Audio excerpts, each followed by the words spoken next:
PEGI 18.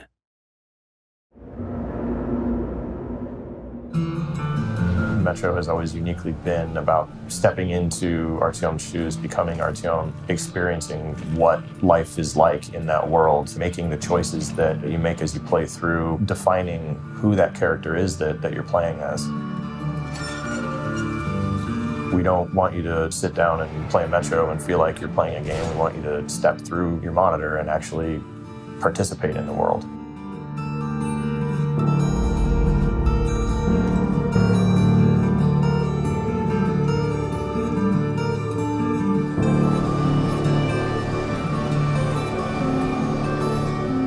For me, exploration is the key. So before I approach a situation, I try to see what is the best angle of attack, then I strike. But when I strike, I have meticulously planned the escape routes, where the guys are coming, so I know kind of the location before. So I have to sneak a bit, enough for me to get the knowledge I need to overcome this specific situation.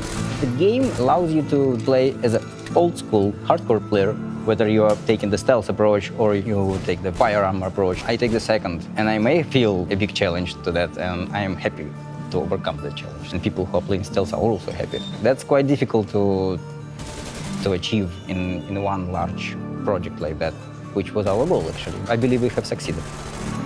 The game is enjoyable as hell in both ways. And in both ways, it's also rewarding. We took real care to make sure that the player understands the story no matter the way he might approach it.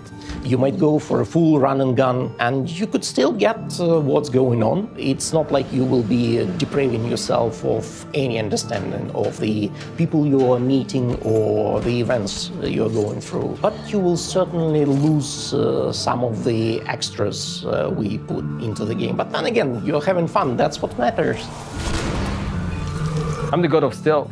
I'm a shadow in the night. And I'm if it moves, I Kill it.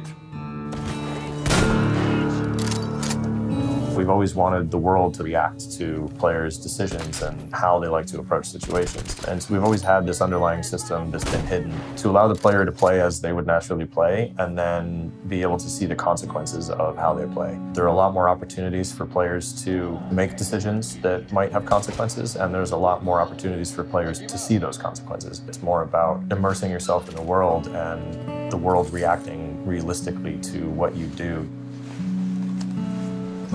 Now we have much more living and atmospheric experience than in previous Metro game, because even in combat, morality and question of morality, helping our story, helping our world to show player all you do, all decision, kill or don't kill, it's important, because it's not just simple shooter. When behavior, story, AI working together, it's a part of a whole atmospheric system.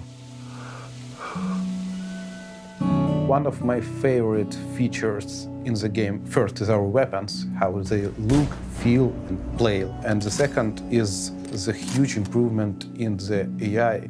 We have really complicated system. Creatures, they decide what should they do next. Do they need to attack? Do they need to retreat? Considering how many monsters are in their group, how many scary monsters are in another group, and how this all works together and works not only between two groups of monsters, but also with the player influence on all the situation, makes a lot of great random encounters in the game. We try to simulate like in real world. It's very important to create in player a feeling of real and breathing world.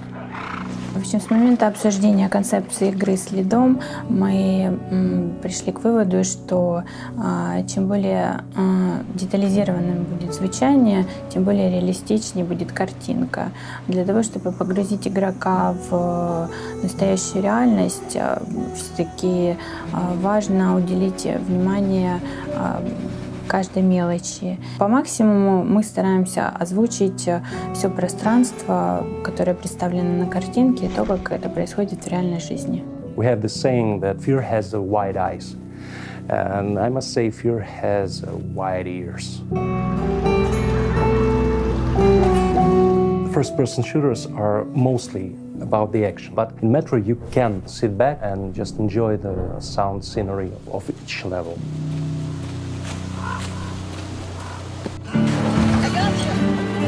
making a good game is not the work for one or two persons. It's a huge team that's working hard for the years. I didn't think that it would be so tough making and testing games. Testing is fun and easy. It's like riding a bike while bike is on fire and you are on fire and everything is on fire and you're in hell. My experience was something like that. When some kind of face effects and rigs and physics and ragdoll are bugging, it always looks very funny. We have special storage when we make screenshots or short videos. We store it for the years, and when you feel sad or something like that, you open the directory, look at the screenshots. It's kind of fun. Stepan, we're breaking camp!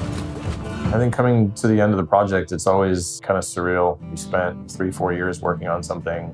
The team's accomplishments progress over that time from ground zero, and you don't get to really like step back and see what this thing looks like as an entire product as easily as you might think.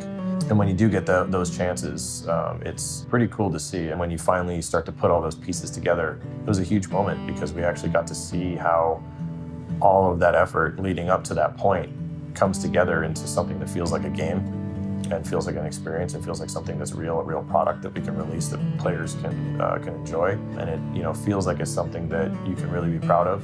Like, wow, it's like, it's a cool thing to see it in a box. There's always that feeling of like, wow, we did it.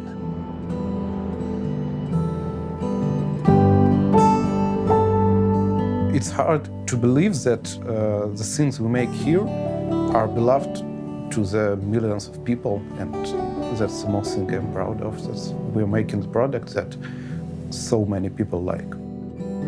Я считаю, когда ты играешь в игру, которую ты делал несколько лет, и она тебе действительно нравится, и ты знаешь, что ты принимал участие вот в этом классном проекте, то ты можешь гордиться этим. Everyone is proud of what they've created here, the way that 4A is. Everyone is here doing what they want to do. From the very early days when the team got together and they said, we're going to make our own engine, we're going to make our own games. And they set out with a specific game in mind as well. The original Metro 2033, that was the game they wanted to make. So everyone has that sort of mentality of, this is a position they want to be in. It's a really friendly environment. Everyone wants to be there as well. Everyone wants to be around the team. One of our company heads, Prof, is absolutely amazing at rallying the troops with his Spartan speeches. And there's that sort of sense of camaraderie sticks, and it really holds the team together. During working on beta version, I received stroke, and team finishing the game without me. So playing the game, I'm really proud that I worry about that. No, perfect. I'm worried about that. No. So guys did it perfect. We're working on a passion project. I do know that quite a lot of studios have something that they love and they work on it and they're pretty happy about that. But with us, it's maybe a bit different in that we're working from our personal experiences and it is a unique type of fun. I would say that I'm mostly proud actually about our relationship. We stayed kind of friends and friend relationship between each other, and we managed to finish this project working actually all together as a team. We always really find a way to achieve our dreams, to follow it, and there's always a prize for these dreams. This is mainly what the story of Artyom is about, his fight, his way to his dreams. We never place comfort of our working before our goals. It's all only possible when all people lives and works like one family. We know, like, if we work hard, we will achieve, we will follow our dreams, everything comes through.